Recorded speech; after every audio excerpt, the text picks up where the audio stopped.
Mushroom shaped.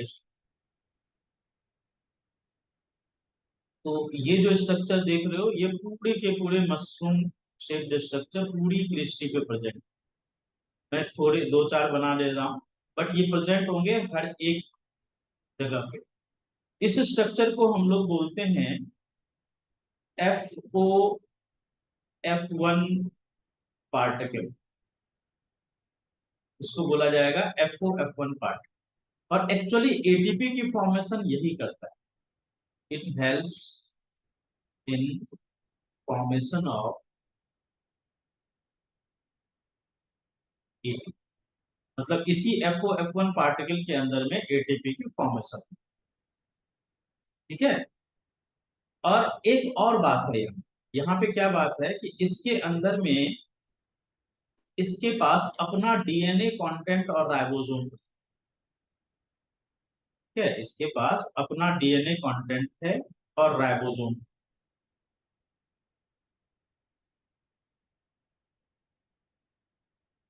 तो अगर इसके पास अपना डीएनए और राइबोसोम है तो उससे फायदा क्या होगा इसको, कि इसको अपनी प्रोटीन को बनाने के लिए दूसरे पर डिपेंडेंट रहने की जरूरत ही नहीं होगी, है ना।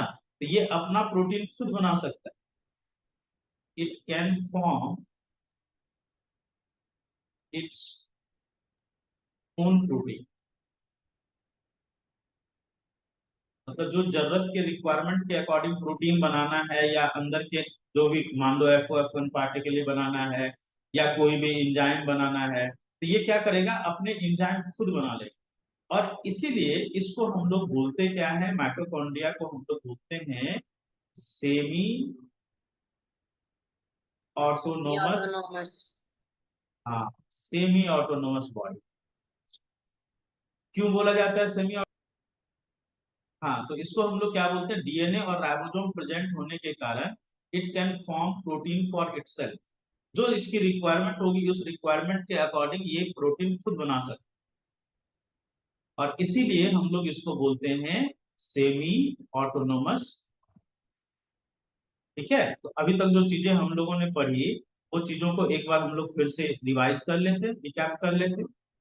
देखो, सबसे पहली चीज जो मैंने बताई, सबसे पहली चीज मैंने क्या बताई, कि माइटोकॉन्ड्रिया को हम लोग power house of the cell. क्यों बोलेंगे power house of the cell? इसके पीछे रीजन क्या है power house of the cell को बोलने के पीछे? देखो, power house of the cell इसलिए बोलते हैं क्योंकि ये एटीपी की फॉर्मेशन करता है। और एटीपी की फॉर्मेशन का मतलब क्या है, एटीपी क्या है, पहले इसको समझना पड़ेगा। एटीपी क्या है? एटीपी इज एडिनोसिन ट्राइफॉस्फेट, जिसको हम लोग एनर्जी करेंसी।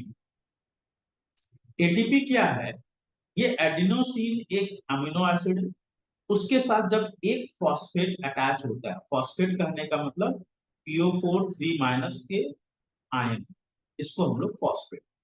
जब एक फॉस्फेट अटैच होता है तो इसको हम लोग बोलते हैं एडिनोसिन फॉस्फेट। हम लोग का मतलब वन हो। इसी के साथ जब दूसरा फॉस्फेट अटैच होता है तो इसको एडिनोसिन डाइफॉस्फेट होता है। और जब इसके साथ तीसरा फॉस्फेट अटैच होगा तो उसको फिर एडिनोसिन ट्राइफॉस्फेट। अब होता क्या है कि इसको अटैच करने के लिए, एडीपी को एटीपी में कन्वर्ट करने के लिए, वहां पे जो एनर्जी चाहिए होगी, वो एनर्जी कहाँ से आ रही होती है? हमारी फूड की जब डाइजेशन होती है, उस फूड की डाइजेशन से जो एनर्जी रिलीज होती है, वो एनर्जी इस जगह पे, किस जगह की बात कर रहा हूँ, इस जगह पे, ये जो आप देख रहे हो, इस जगह पे ये एनर्जी यहाँ पे आकर के अटैच हो। ये जो वीक बॉन्डिंग की बात कर रहा हूँ ना, ये वीक बॉन्डिंग में यहाँ पे एनर्जी आकर के अटैच हो गई। अब इस फॉर्म में ये हमारी बॉडी के हर एक सेल में स्टोर्ड है।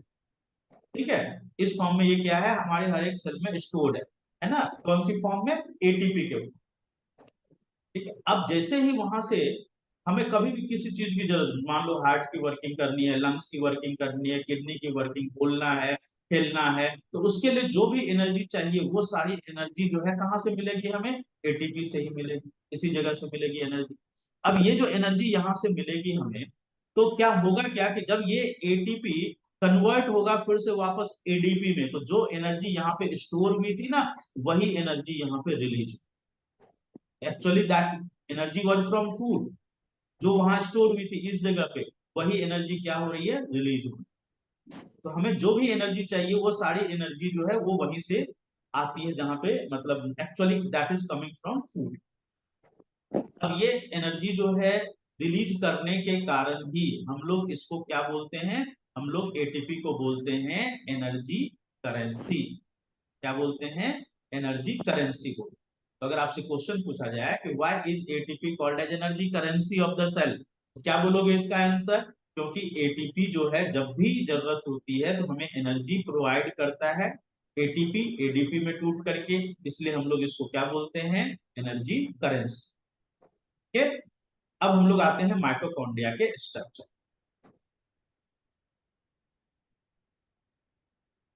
देखो माइटोकॉन्ड्रिया का जो स्ट्रक्चर है, ये रहा माइटोकॉन्ड्रिया का स्ट्रक्चर।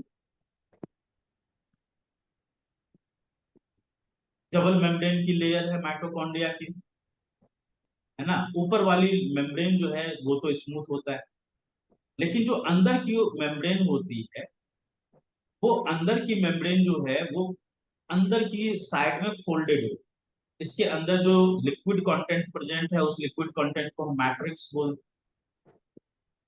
ये मैट्रिक्स जो है इसी के अंदर में ये फोल्डेड होगा। क्या फोल्डेड होगा, इसके अंदर की मेम्ब्रेन। तो जो ये फोल्डेड स्ट्रक्चर होता है ना, इस फोल्डेड स्ट्रक्चर को हम लोग क्या बोलते हैं, क्रिस्टी बोलते हैं। और इसके ऊपर में ये मशरूम शेप्ड स्ट्रक्चर यहाँ पे जो आप देख रहे हो, ये पूरे क्रिस्टी के ऊपर प्रेजेंट है। And this is to increase the surface area. जितना ज्यादा सरफेस एरिया होगा वहां पे उतना ज्यादा क्रिस्टी प्रेजेंट, मतलब FOF1 पार्टिकल प्रेजेंट होगा। और एक्चुअली ये जो FOF1 पार्टिकल है ना, इसी का काम होता है क्या, एटीपी की फॉर्म। ठीक है, इसी का काम एटीपी के। क्लियर हुआ। इसके अलावा जो है यहाँ पे एक और पॉइंट है, और वो पॉइंट क्या है कि इसके पास में अपना डीएनए और राइबोसोम, ये यहाँ पे जो स्ट्रक्चर, अपना डीएनए और राइबोसोम प्रेजेंट। अब ये डीएनए और राइबोसोम प्रेजेंट होने के कारण ये अपने लिए खुद प्रोटीन बना लेता है। इसलिए हम लोग इसको क्या बोलते हैं, इसलिए हम लोग इसको बोलते हैं सेमी ऑटोनोमस। जो न्यूक्लियस हमारा स्ट्रक्चर है सेल का, न्यूक्लियस के बाहर मैंने आपको बताया कि इस तरह से प्रेजेंट होते हैं एंडोप्लाज्मिक रेटिकुलम। न्यूक्लियस के जस्ट बाहर में एंडोप्लाज्मिक रेटिकुलम न्यूक्लियर मेम्ब्रेन से अटैच्ड स्ट्रक्चर। और एंडोप्लाज्मिक मेम्ब्रेन जो है, ये दो तरह के एंडोप्लाज्मिक मेम्ब्रेन होते हैं। कुछ एंडोप्लाज्मिक मेम्ब्रेन ऐसे होते हैं जो स्मूथ एंडोप्लाज्मिक मेम्ब्रेन होते हैं, कुछ एंडोप्लाज्मिक मेम्ब्रेन होते हैं जो rough endoplasmic. Rough endoplasmic membrane क्यों, किस तरह के स्ट्रक्चर को हम लोग बोलेंगे रफ एंडोप्लाज्मिक मेम्ब्रेन, ये हम लोग बोलेंगे उस तरह के स्ट्रक्चर को। सर जिन पे राइबोसोम्स प्रेजेंट होते हैं। हाँ बिल्कुल सही, जिसपे कि राइबोसोम प्रेजेंट होता है उसको हम लोग, इसके ऊपर डॉट डॉट के फॉर्म में स्ट्रक्चर प्रेजेंट होता है राइबोसोम, इसलिए हम लोग उसको रफ एंडोप्लाज्मिक रेटिकुलम। अच्छा, इसके बिल्कुल पास में जैसे ये न्यूक्लियस हो गया, इसके बिल्कुल पास, इसके जस्ट ऊपर तो एंडोप्लाज्मिक रेटिकुलम हो गया, ये हो गया ER। इसके बिल्कुल पास में एक और स्ट्रक्चर प्रेजेंट होता है इस तरह, एक दूसरे के ऊपर आपको एक स्टॉक्ड स्ट्रक्चर, कई सारे ऐसे स्ट्रक्चर होंगे जो एक दूसरे के ऊपर ऐसे एक पैरेलली अरेंज होंगे इस तरह से। ये भी न्यूक्लियस के बिल्कुल पास में। इसी को हम लोग बोलते हैं गोल्गी बॉडी, या इसको हम लोग बोलते हैं गोल्गी कॉम्प्लेक्स। इसको गोल्गी बॉडी भी बोला जाता है या गोल्गी कॉम्प्लेक्स भी बोला जाता है, एक ही बात, गोल्गी बॉडी बोलो या गोल्गी कॉम्प्लेक्स।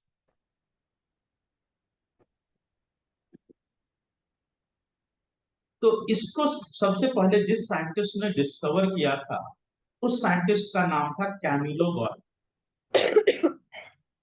Camillo Golgi. ये साइंटिस्ट एक एक्टिविटी परफॉर्म कर रहे थे। एक आउल होता है जिसको बार्न आउल होता है।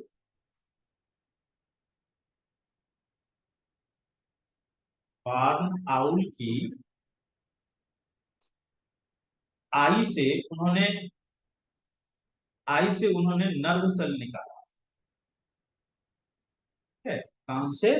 बार्न आउल, एक आउल है, उसकी आई से उन्होंने नर्व सेल निकाला, और इस नर्व सेल के ऊपर में सिल्वर नाइट्रेट नाम का substance, silver nitrate, silver nitrate डालने पे उसका कलर हो जाता है, किसी भी चीज का कलर हो जाता है ब्लैक। सिल्वर नाइट्रेट आप लोगों ने देखा होगा, आपके पापा की उंगलियों में लगा होगा, पापा मम्मी की उंगलियों में यहाँ पे लगा होगा, अभी इलेक्शन हुआ ना तो उसमें यहाँ पे देखो ये जो ब्लैक कलर का निशान लगाया गया ना उंगलियों में, तो वो ये जो है ये वही सिल्वर यस सर। नाइट्रेट से लगाया जाता है। ये जो ब्लैक कलर का फिंगर में देख रहे हो ये वाला, तो ये जो है यस ब्लैक कलर से यही सिल्वर नाइट्रेट ही होता है, ब्लैक कलर का जो यहाँ पे,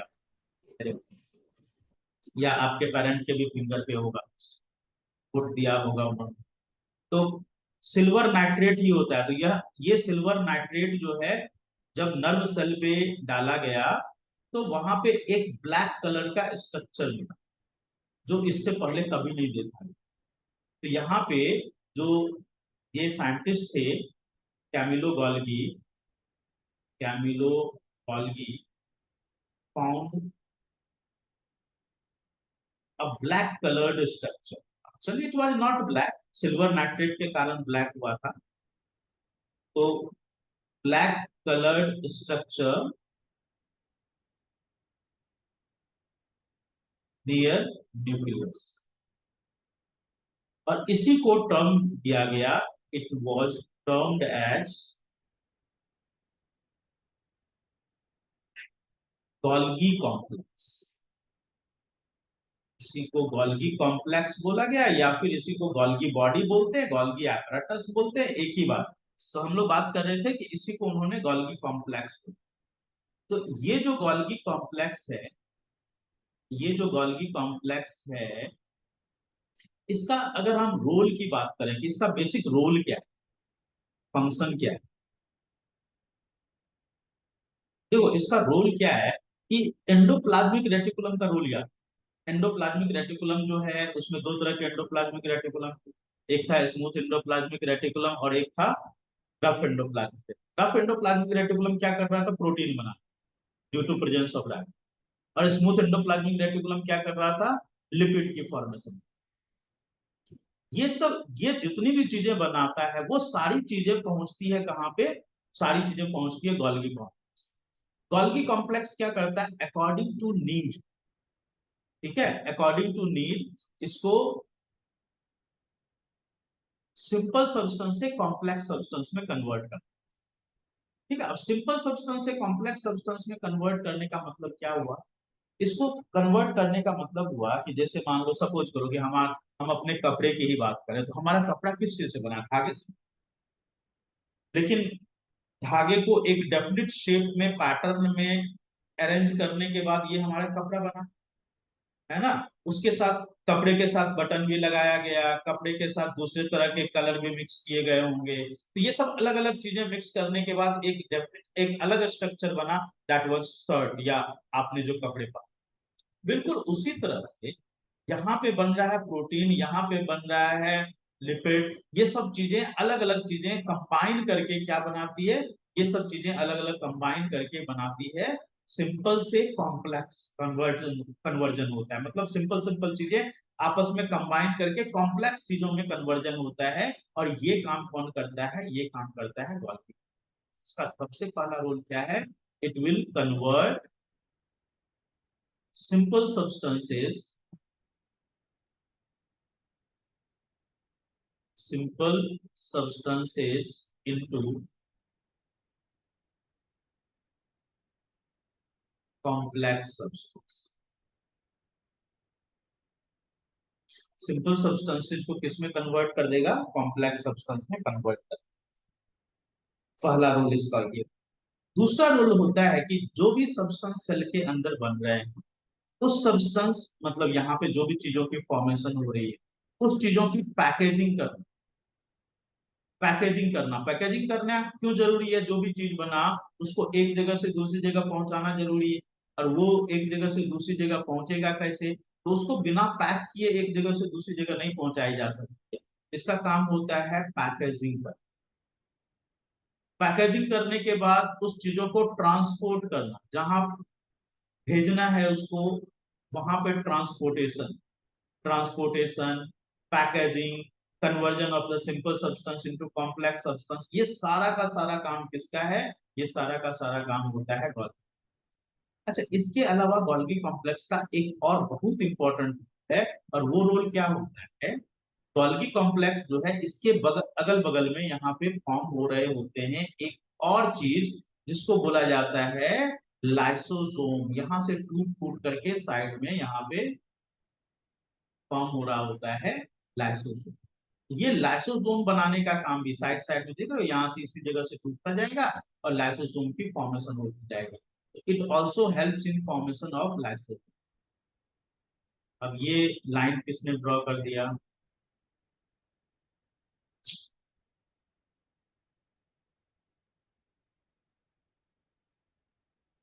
हाँ बोलो, क्या है? हम्म।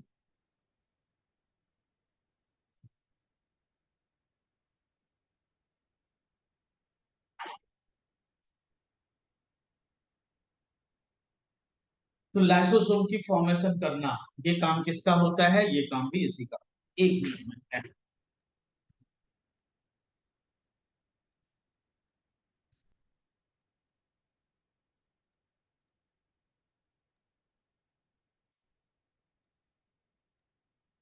तो गोल्गी कॉम्प्लेक्स का बेसिक चार रोल ये हमें याद रखना है। सबसे पहला role conversion of the simple substances into complex substance, पहला रोल हो गया। दूसरा रोल है पैकेजिंग, सब्सटेंसेज की पैकेजिंग करेगा। ट्रांसपोर्टेशन करेगा, transport the materials where required, जहां पे जरूरत होगी वहां पे वो भेजेगा। और नेक्स्ट होता है फॉर्मेशन ऑफ ग्लाइकोजन। ये सारा का सारा काम कौन करता है? ये सारा का सारा काम करता है कॉम्प्लेक्स। ठीक है, तो ये हो गया गोल्गी कॉम्प्लेक्स के रोल। गोल्गी कॉम्प्लेक्स हो गया। देखो लाइसोसोम को हम लोग सुसाइडल बैग,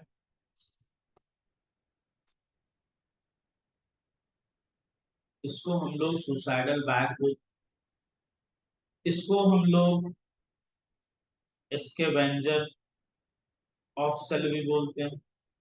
इसी को हम लोग स्वीपर ऑफ द सेल भी बोलते हैं।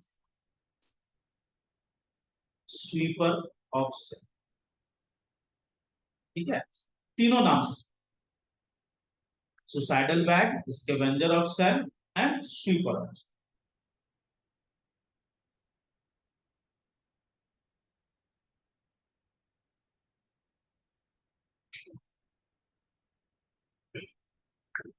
अब ऐसा क्यों बोलते हो? सुनो,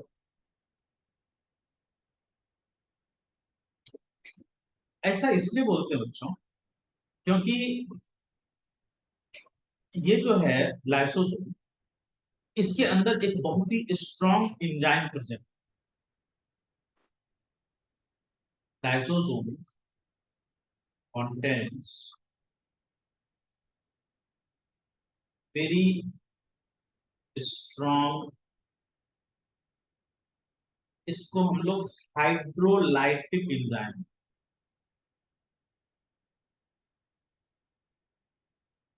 प्रेजेंट इन। तो इसके अंदर एक बहुत ही स्ट्रॉन्ग हाइड्रोलाइटिक एंजाइम। अब ये हाइड्रोलाइटिक एंजाइम में एक कैपेबिलिटी होती है कि it can digest the every substance that is present inside the cell। तो सेल के अंदर जितने भी सब्सटेंसेज हैं, हर सब्सटेंस को ये डाइजेस्ट कर सकने की कैपेबिलिटी रखता है। It can digest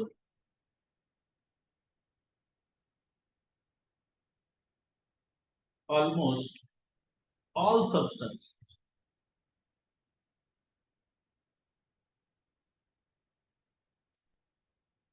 present in cell।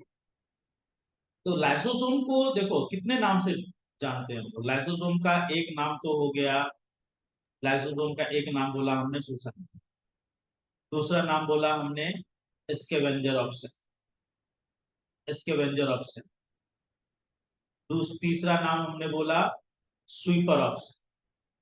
अब तो ये सब जो डिफरेंट डिफरेंट नाम हम बोल रहे हैं, scavenger of cell, sweeper of cell, ऐसा क्यों बोल रहे हैं, इसके पीछे क्या रीजन है, इसके पीछे रीजन क्या है, देखो अभी मैं एक एक चीजें समझाऊंगा। सबसे पहले तो ये समझो कि लाइसोसोम के अंदर में एक बहुत ही स्ट्रॉन्ग एंजाइम प्रेजेंट है, और उस एंजाइम को हम लोग क्या बोलते हैं, हाइड्रोलाइटिक, जिसमें ये कैपेबिलिटी है कि it can digest almost all the substances present inside the cell. मतलब जितने भी सब्सटेंस प्रेजेंट है सेल में, ये हर सब्सटेंस को डाइजेस्ट कर सकने की कैपेबिलिटी इसके अंदर होती है। तो अगर हर सब्सटेंस को डाइजेस्ट कर सकने की कैपेबिलिटी इसके अंदर होती है, तो इसका मतलब क्या हुआ, मान लो सेल के अंदर कोई चीज खराब है, मान लो कोई सेल है जिस सेल के अंदर 50 माइटोकॉन्ड्रिया, और उस 50 माइटोकॉन्ड्रिया में से कोई एक माइटोकॉन्ड्रिया खराब हो, तो अगर वो माइटोकॉन्ड्रिया खराब हो गया तो उस माइटोकॉन्ड्रिया को वहां से हटाने का काम, रिमूव करने का काम कौन करेगा, उसको वहां से रिमूव करने का काम करेगा लाइसोसोम। कैसे करेगा, ये क्या करेगा, उस माइटोकॉन्ड्रिया पे अपने ये हाइड्रोलाइटिक, स्ट्रॉन्ग हाइड्रोलाइटिक एंजाइम जो यहाँ पे प्रेजेंट है, वो उस स्ट्रॉन्ग हाइड्रोलाइटिक एंजाइम को उसके ऊपर में पोर कर देगा, डाल देगा, प्रोड्यूस कर देगा। अब जब उसके ऊपर उसने एंजाइम प्रोड्यूस कर दिया तो क्या हो गया कि वो माइटोकॉन्ड्रिया जो खराब हो चुका था वो डिस्ट्रॉय हो गया, डिसॉल्व हो गया कंप्लीटली। इसीलिए हम लोग इसको स्कैवेंजर बोल रहे हैं। स्कैवेंजर वर्ड का मतलब क्या होता है बताओ, सोचो स्कैवेंजर किस तरह के एनिमल को बोला जाता जो डेड है। हाँ, जो डेड एंड एंडी के, डेड डेड ऑर्गेनिज्म एंड को खाता है, डिकेइंग। उसको खाता है ना, उसी को स्कैवेंजर बोलते हैं। तो इसका ये देखो कर क्या रहा है, ये क्या कर रहा है कि जो डेड ऑर्गेनिल्स है सेल के अंदर में, उस डेड ऑर्गेनिल्स को ये कंज्यूम कर रहा है। अब कोई भी ऐसा डेड ऑर्गेनिल हो गया, मान लो कोई राइबोसोम ये जो खराब हो गया, जो काम करने के कैपेबल नहीं है, तो अब जो खराब हो गया, डेड हो गया, उसको वहां से हटाना पड़ेगा। तो हटाना पड़ेगा तो उसको हटाएगा कौन, उसको हटाएगा लाइसोसोम। कैसे हटाएगा, वो उसके ऊपर अपने एंजाइम्स डाल देगा, जो स्ट्रॉन्ग हाइड्रोलाइटिक एंजाइम्स हैं, वो स्ट्रॉन्ग हाइड्रोलाइटिक एंजाइम्स डाल दिया।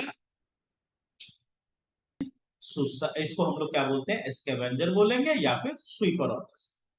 तो अब अगर यही क्वेश्चन पूछा जाए आपसे कि इसको हम लोग स्कैवेंजर क्यों बोलेंगे, स्कैवेंजर और स्वीपर ऑफ सेल क्यों बोला जाता है, it helps to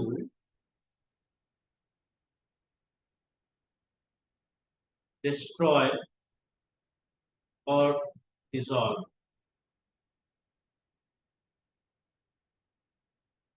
the dead organelles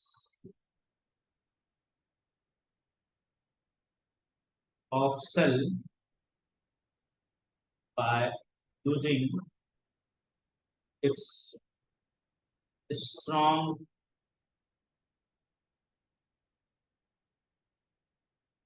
hydrolytic enzyme,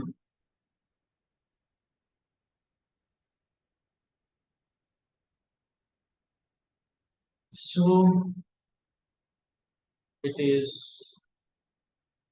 called as scavenger or sweeper of cell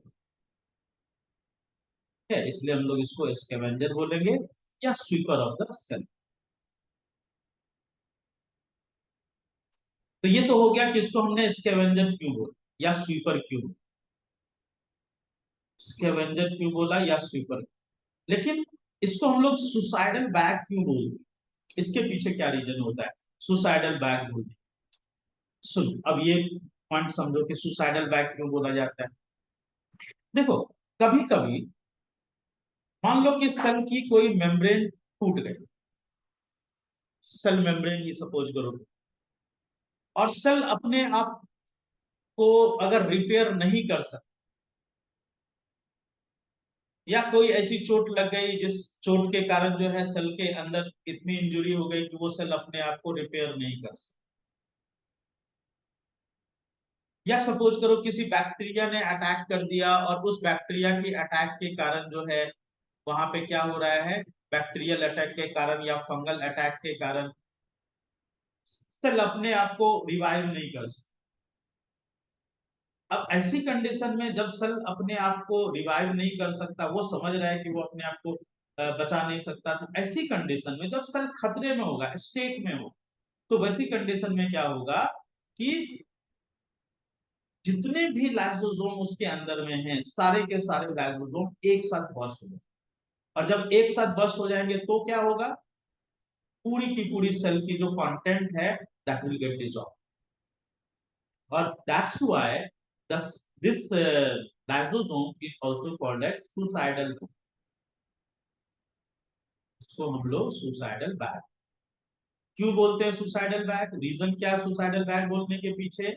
कि when cell is at state, state का मतलब खतरा, डेंजर,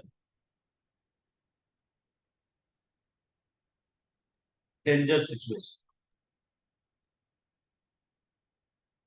all lysosomes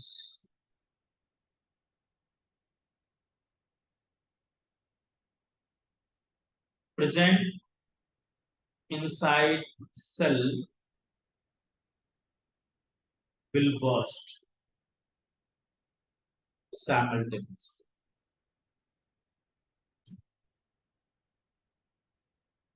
और इसके कारण क्या होगा, सेल की जितनी भी चीजें हैं, सेल की इनर कंटेंट जो है that will get dissolve. entire cell gets dissolved। और इसीलिए हम लोग इसको क्या बोल रहे हैं, इसलिए हम लोग इसको बोल रहे हैं suicidal. Cell is at state. State का मतलब क्या हुआ, स्टेट का मतलब एक बार फिर से, स्टेट का मतलब क्या, जब सेल पे किसी भी तरह का कोई खतरा है, खतरा आया कई तरह से आ सकता, या तो बैक्टीरियल अटैक हो गया, फंगल अटैक हो गया जिसके कारण सेल अपने आप को नहीं बचा सकता, या सेल की कोई चीज ऐसी डिस्ट्रॉय हो गई, सपोज करो न्यूक्लियस ही डिस्ट्रॉय, या सेल की मेम्ब्रेन बाहर की डिस्ट्रॉय हो जिसके कारण सेल उसको रिपेयर नहीं कर सकता, अगर वैसी कंडीशन में नहीं है, तो वैसी कंडीशन में जब जब तक वो जगह, सेल का जो पार्ट जितना उसने कवर कर रखा है, जब तक वो जगह खाली नहीं होगी तब तक वहां पे नई सेल नहीं आ सकती, वो जगह को खाली करना जरूरी है। तो वैसी कंडीशन में क्या होगा कि सेल के अंदर जितने भी लाइसोसोम है, सारे के सारे लाइसोसोम एक साथ बर्स्ट, और चूंकि लाइसोसोम के अंदर बहुत ही स्ट्रॉन्ग हाइड्रोलाइटिक एंजाइम है, तो वो क्या करेगा कि जो इंटायर कंटेंट है उसको वो डिसॉल्व कर देगा। और इसके कारण से हम लोग इसको सुसाइडल बैग, तो इसको तीन नाम से जानते हैं, एक तो scavenger of the cell, sweeper of the cell, और सुसाइड। सर एक और नाम होता है इसका। हाँ बोलो, क्या सर नाम? इसको डाइजेस्टिव बैग्स भी इसीलिए बोल सकते हैं डाइजेस्टिव बैग क्योंकि तो, ये डाइजेस्टिव बैग क्योंकि तो बोलेंगे ही वायरसेस ना, को भी खा सकते हैं, ये बोल वायरसेस सकते हो, बोल सकते हो, क्योंकि स्ट्रॉन्ग हाइड्रोलाइटिक एंजाइम है ना, तो आप इसको डाइजेस्टिव बैग भी बोल सकते हो, डाइजेशन तो करता ही है क्योंकि वो तो सबसे ऊपर में ही मैंने लिखा हुआ है, तो आप उसको बोल सकते हो डाइजेस्टिव बैग भी, कोई बात नहीं, आप इसको नाम दे ओके सर। सकते हो। यहाँ पे मैं लिख देता हूँ डाइजेस्टिव बैग, यहाँ पे लिखा है मैंने डाइजेस्ट ऑलमोस्ट ऑल सब्सटेंसेस, लेकिन आप इसको अलग से मेंशन करना चाहते हो, मेंशन कर डाइजेस्टिव बैग। ठीक है, तो ये सारे के सारे हो गए लाइसेंस के। तो अभी तक हम लोगों ने जो जो चीजें पढ़ी बच्चों, उसमें क्या क्या चीजें थी? सबसे पहला हमने पढ़ा माइटोकॉन्ड्रिया के बारे में, सबसे पहले हमने पढ़ा माइटोकॉन्ड्रिया, माइटोकॉन्ड्रिया की सारी चीजें पढ़ ली, एटीपी फॉर्मेशन, इसके अंदर FOF1 पार्टिकल होता है, सेमी ऑटोनोमस बॉडी क्यों बोलते हैं, फिर उसके बाद हमने पढ़ा गोल्गी कॉम्प्लेक्स क्या है, कैसे डिस्कवर हुआ, काम क्या है, उसके बाद हमने पढ़ा लाइसोसोम। तो लाइसोसोम को हम लोग suicidal bag, scavenger, sweeper of the cell, digestive bag ये सब बोलेंगे, क्यों बोलेंगे, ये सब चीजें मैंने आपको समझाई। चलिए अब हम लोग आ जाते हैं नेक्स्ट टॉपिक में हमारे, और वो आज का हमारा लास्ट टॉपिक होगा and that is known as plastid.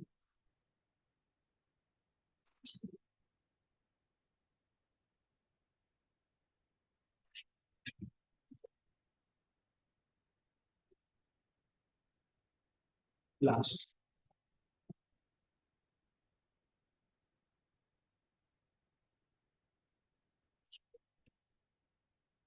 देखो प्लास्टिड को हम लोग कलरिंग पिगमेंट ऑफ द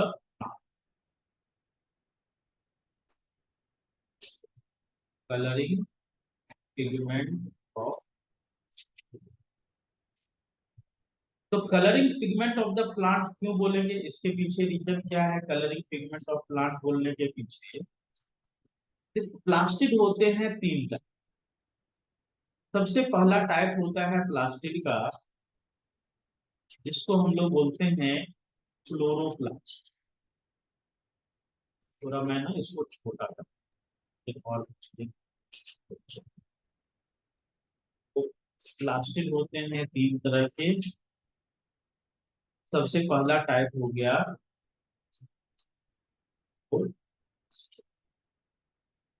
दूसरा टाइप हो गया जिसको हम लोग बोलते हैं क्रोमोप्लास्ट,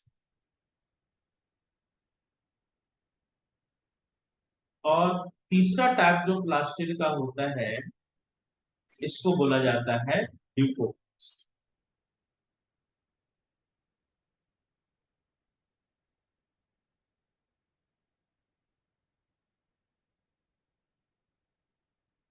ल्यूकोप्लास्ट। क्लोरोप्लास्ट का जो कलर होता है वो कलर होता है, क्रोमोप्लास्ट भी दो तरह के होते हैं, एक होता है कैरोटीन और दूसरा होता है जेंथोफिल।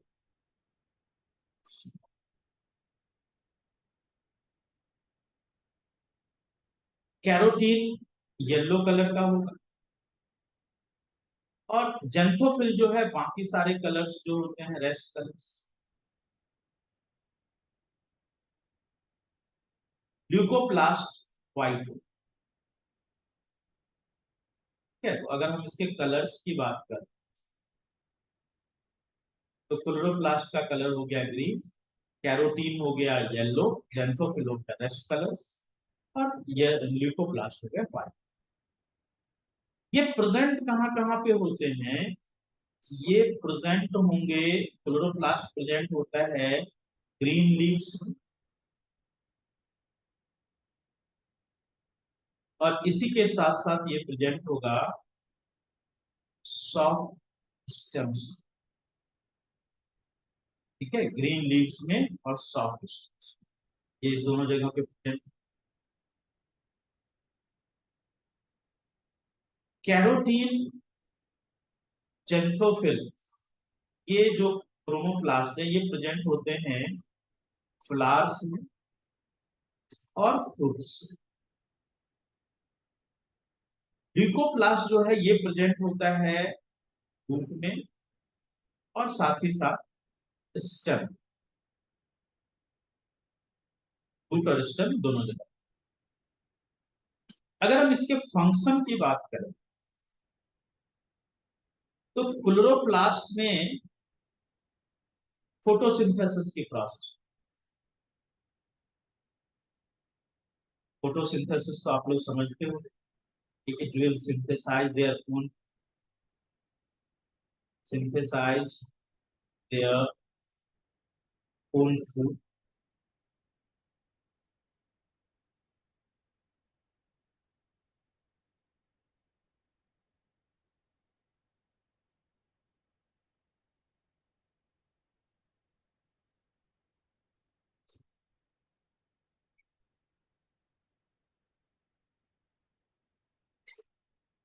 ये जो कैरोटीन और जेंथोफिल है इस दोनों का काम क्या है? It will attract, it will attract insect and animals.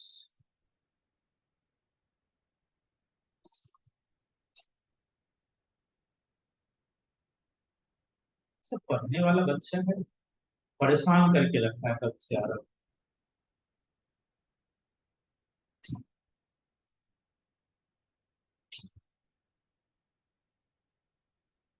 सब पढ़ने के लिए आता है कि दूसरे को डिस्टर्ब करने के लिए आता है?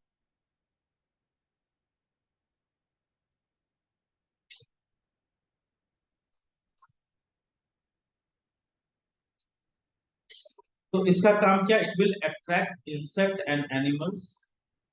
किस चीज के लिए अट्रैक्ट करेगा? For pollination. और इसके साथ साथ में इसका एक और काम होता है, and that is seed dispersion.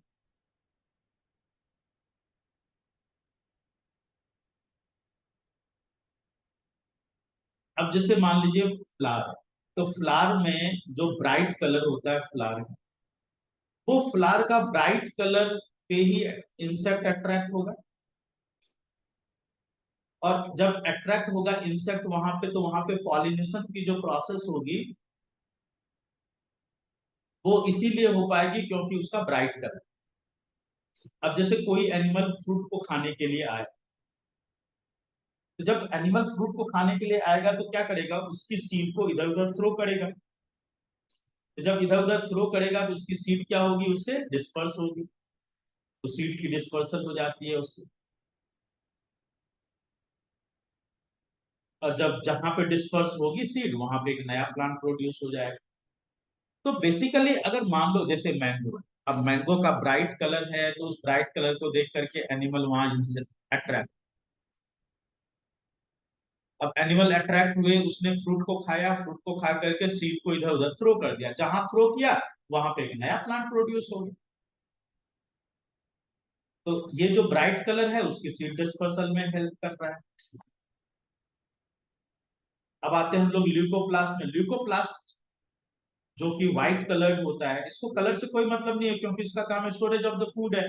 तो इसको जो है कलर से कोई मतलब नहीं है। तो ये क्या करेगा, it will help in storage of food. कहाँ पे स्टोरेज करेगा, फूड में या फिर स्टम। इसमें एक और चीज हमें समझनी है, and that is the diagram of chloroplast की डायग्राम। यहां तक से रिलेटेड किसी को कुछ पूछना है बच्चों, देख लो। अगर किसी को कुछ पूछना है इससे रिलेटेड, प्लास्टिक से रिलेटेड, तो पूछ लो। नेक्स्ट अभी हम लोग डायग्राम ड्रॉ करेंगे क्लोरोप्लास्ट का। कुछ पूछना है तो पूछ लो। चलो नहीं पूछना तो फिर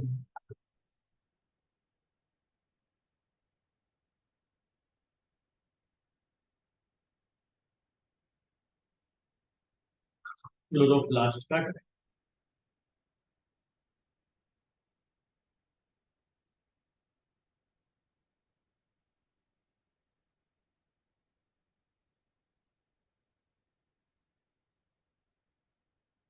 क्लोरोप्लास्ट जो है वो माइटोकॉन्ड्रिया की तरह ही आपको सॉसर शेप स्ट्रक्चर दिखेगा, बिल्कुल वैसा ही सेम।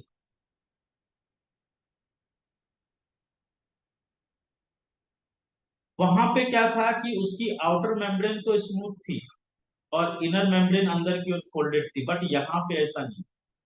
यहाँ पे क्या होता है, आउटर और इनर दोनों मेम्ब्रेन स्मूथ।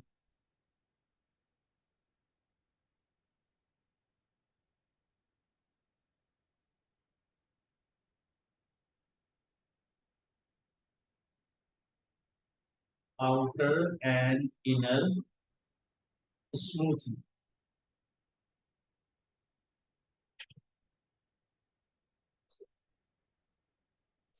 दोनों मेम्ब्रेन स्मूथ। इसके अंदर में आपको इस तरह से क्वाइंस की तरह एक दूसरे के ऊपर पाइल्ड अप स्ट्रक्चर।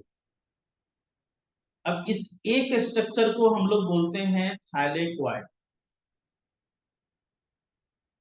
और ये जो क्वाइंस की तरह पाइल्ड अप स्ट्रक्चर है, ये कई सारे स्ट्रक्चर वहां पे दिखेंगे। ऐसा नहीं है कि एक दो स्ट्रक्चर दिखेंगे, कई सारे स्ट्रक्चर वहां पे एक दूसरे के ऊपर इस तरह से लगेगा कि कई सारे क्वाइंस एक दूसरे के ऊपर रखे।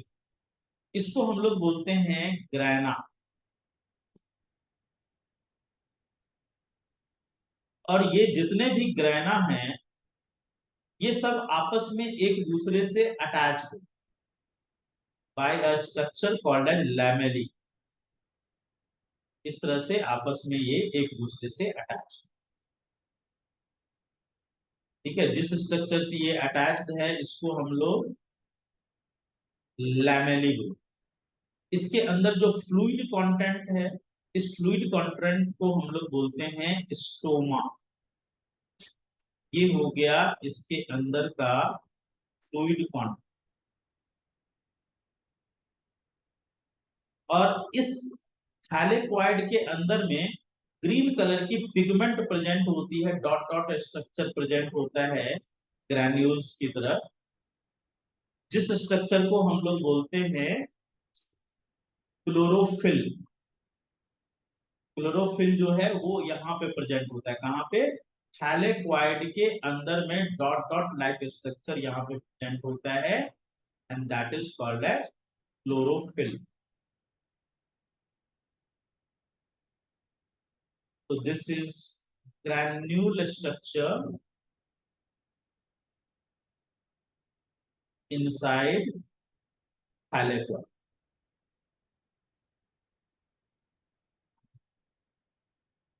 तो यही फोटोसिंथेसिस में हेल्प करता है, आप लोग सबको पता ही है। इसके पास में अपना डीएनए और राइबोसोम भी प्रेजेंट होता है, ओन डीएनए एंड राइबोसोम। और अपना डीएनए एंड राइबोसोम होने के कारण इसको हम लोग क्या बोलेंगे बच्चों? फिर से बताओ क्या बोला जाएगा इसको?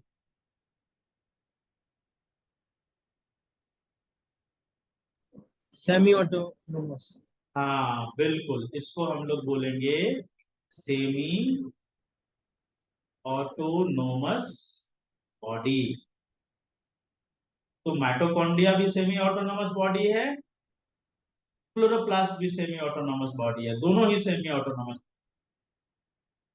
क्योंकि दोनों के पास अपना डीएनए और राइबोसोम। क्या समझ में आया? तो ये हो गया हमारा प्लास्टिड तक का कंप्लीट। अब इसके बाद